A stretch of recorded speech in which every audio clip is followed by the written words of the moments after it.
Hi, നമ്മളിന്ന് സുറുമായി കറി വെക്കാൻ പോകണ്ടോ. അപ്പോൾ അതിൽ മാങ്ങ ഇട്ടിട്ടാണ് കറി വെക്കുന്നത്. മാങ്ങയും കുറച്ച് കുടംപുളി അങ്ങനെ ഇട്ടിട്ടാണ് ചെയ്യാൻ പോകുന്നത്. അപ്പോൾ അതുപോലെ കുടംപുളി ഇതുപോലെ തിളപ്പിച്ച് വെക്കണമെന്നുണ്ടെങ്കിൽ ഉണ്ടല്ലോ, ബാക്കി വന്നാലും നമുക്ക് പിന്നീട് അത് സൂക്ഷിച്ച് വെച്ച് കറികളിലേക്ക് ഉപയോഗിക്കാം. എളുപ്പം പണി നടക്കും. നാട്ടിലെ പോലെ പുറത്ത് പോയി പറിച്ചു കൊണ്ടുവന്ന് ഇടാൻ പറ്റില്ല. പിന്നെ ഈ മീനിൻ്റെ പേര് ഞാൻ ആദ്യം പറഞ്ഞിട്ടുണ്ട്, അത് അറബി നെയിമാണ്. ഒറിജിനൽ പറഞ്ഞോളൂ കേട്ടോ. വെള്ളുള്ളി ഇഞ്ചി പേസ്റ്റ് ടിന്നിൽ ഇവിടെ കിട്ടും, നമുക്ക് ഹൈപ്പറിലൊക്കെ കിട്ടും. അതുകൊണ്ട് അതാണ് ഉപയോഗിച്ചിട്ടുള്ളത്, ഡയറക്റ്റ് ഇല്ല. മാങ്ങയും എല്ലാം കട്ട് ചെയ്ത് വെച്ചിട്ടുണ്ട് കേട്ടോ.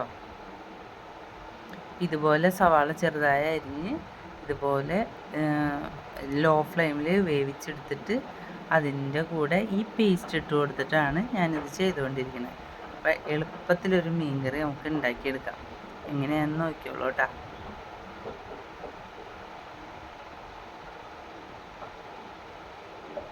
ഈ ചെറുതാക്കി വെച്ചാൽ മതി. ആ, ഇതിൻ്റെ മൂടി ഒന്ന് എടുത്ത് തരുമോ അവിടുന്ന്? ദേ ഇരിക്കണം. നമുക്കിതൊന്ന് മൂടിയിട്ട് വയ്ക്കാം. അവിടെ കിടന്ന് സെറ്റാവട്ടെ. തീ കൂട്ടിയിട്ട് കഴിഞ്ഞാലേ ടേസ്റ്റിൽ ഭയങ്കര വ്യത്യാസം വരും.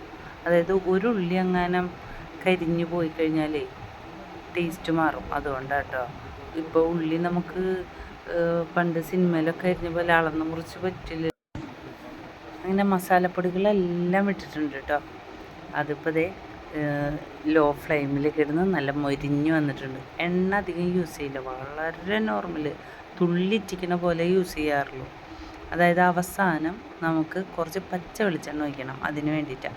ഇതിപ്പോൾ പുളിവെള്ളം നേരത്തെ തിളപ്പിച്ച് വെച്ചപ്പോൾ പെട്ടെന്ന് പുളിവെള്ളമായി കിട്ടും, അതങ്ങോട്ട് ഇടുക. പിന്നെ വേറെ പുളി ഇട്ടിട്ട് അത് തിളച്ച് വരാനുള്ള ഒരു ഇത് കൊടുക്കേണ്ട ആവശ്യമില്ല. അങ്ങനെ നന്നായിട്ട് ഇനി ഹൈ ഫ്ലെയിമിലിട്ടിട്ട് നമുക്ക് നന്നായി ഇതിന് തിളപ്പിച്ച് വറ്റിച്ചെടുക്കാം. അപ്പോൾ ഇത് തിളച്ചിങ്ങോട്ട് വരുമ്പോൾ നമുക്ക് ഈ മാങ്ങ ഇട്ട് കൊടുക്കാം കേട്ടോ. കണ്ട, ഫ്ലെയിം കൂട്ടിയിട്ടു. നേരത്തെ കുറഞ്ഞല്ലേ കിടന്നിരുന്നത്, ഇപ്പം നമ്മൾ നന്നായിട്ട് കൂട്ടിയിട്ടു. മീൻകറി വെക്കുമ്പോൾ ഒരേ ഒരു സ്ഥാനത്ത് മാത്രമേ നമുക്ക് ഹൈ ഫ്ലെയിമിൽ ഇടാൻ പറ്റുള്ളൂ. അതായത് നമ്മൾ പുളിവെള്ളം അല്ലെങ്കിൽ വെള്ളം അല്ലെങ്കിൽ പാൽക്കറി ആണെങ്കിൽ പാലൊഴിച്ച് നേരത്തെ മാത്രമേ നമുക്ക് ഹൈ ഫ്ലെയിമിൽ പറ്റുള്ളൂ. മീനിട്ട് കഴിഞ്ഞാലും ഹൈ ഫ്ലെയിം നല്ലതല്ല. ഇത്തിരി ചൂടുവെള്ളം ഉണ്ടാക്കി വെച്ചിട്ടുണ്ട്. ഇത് വറ്റി വരികയാണെന്നുണ്ടെങ്കിൽ മീനിന് മുങ്ങി കിടക്കാൻ വെള്ളമില്ല എന്നുണ്ടെങ്കിൽ ലേശം ഒഴിച്ചു കൊടുക്കാൻ മാത്രം. ഇതുപോലെ പച്ച കറിവേപ്പില ഒടുവിൽ ഇട്ട് കൊടുത്താലും നല്ല ടേസ്റ്റാണ്. ടേസ്റ്റ് എന്ന് പറഞ്ഞാൽ ഒരു പ്രത്യേക സ്മെല്ലായിരിക്കും. ആ പച്ച വെളിച്ചെണ്ണയുടെയും പച്ച വേപ്പിലയുടെയും ഒരിത്. വാട്ടുമ്പോൾ നമ്മൾ സവാള വഴറ്റുമ്പോൾ ആദ്യം ഇടണമെങ്കിൽ ഇടാം. അതുപോലെ മൊരിയിപ്പിച്ചിടണമെങ്കിൽ എണ്ണയിൽ മൊരിയിപ്പിച്ച് ആദ്യം ഇടണമെങ്കിൽ അങ്ങനെയും ചെയ്യാം. പക്ഷേ ഇങ്ങനെയൊക്കെ വേറെ വേറെ ഒരേ സാധനം തന്നെ പല രൂപത്തിലിട്ടാലും പല ടേസ്റ്റാണ്. സവാള ഇപ്പോൾ മീൻ കറിക്ക് സവാള ഇടുക, അല്ലെങ്കിൽ ഇറച്ചി കറിക്ക് സവാള ഇടുക. സവാള പൊരിച്ച് കോരിയിട്ട് ഇറച്ചി വയ്ക്കുമ്പോൾ വേറെ ടേസ്റ്റ്, അല്ലെങ്കിൽ മീൻ വയ്ക്കുമ്പോൾ വേറെ ടേസ്റ്റ്. അതേപോലെ തന്നെ വെറുതെ വഴറ്റിയിട്ട് വെച്ചാൽ അങ്ങനെ പച്ച ഇട്ട് വെച്ച വേറെ ടേസ്റ്റ്. എന്നാൽ നോക്കുമ്പോൾ ഇഞ്ചി വെള്ളുള്ളി സവാള തന്നെയല്ലേ നമ്മളെല്ലാത്തിലും ഉപയോഗിക്കുന്നത് എന്ന് ചോദിക്കുന്നതിൽ അർത്ഥമില്ല. അത് ഉണ്ടാക്കുന്ന രീതിയിലുള്ള വ്യത്യാസത്തിനനുസരിച്ച് കറിയിൽ രുചിയിൽ വ്യത്യാസം വരും. അത് തന്നെയാണ് ഇവിടെയും ചെയ്തിട്ടുള്ളത് കേട്ടോ.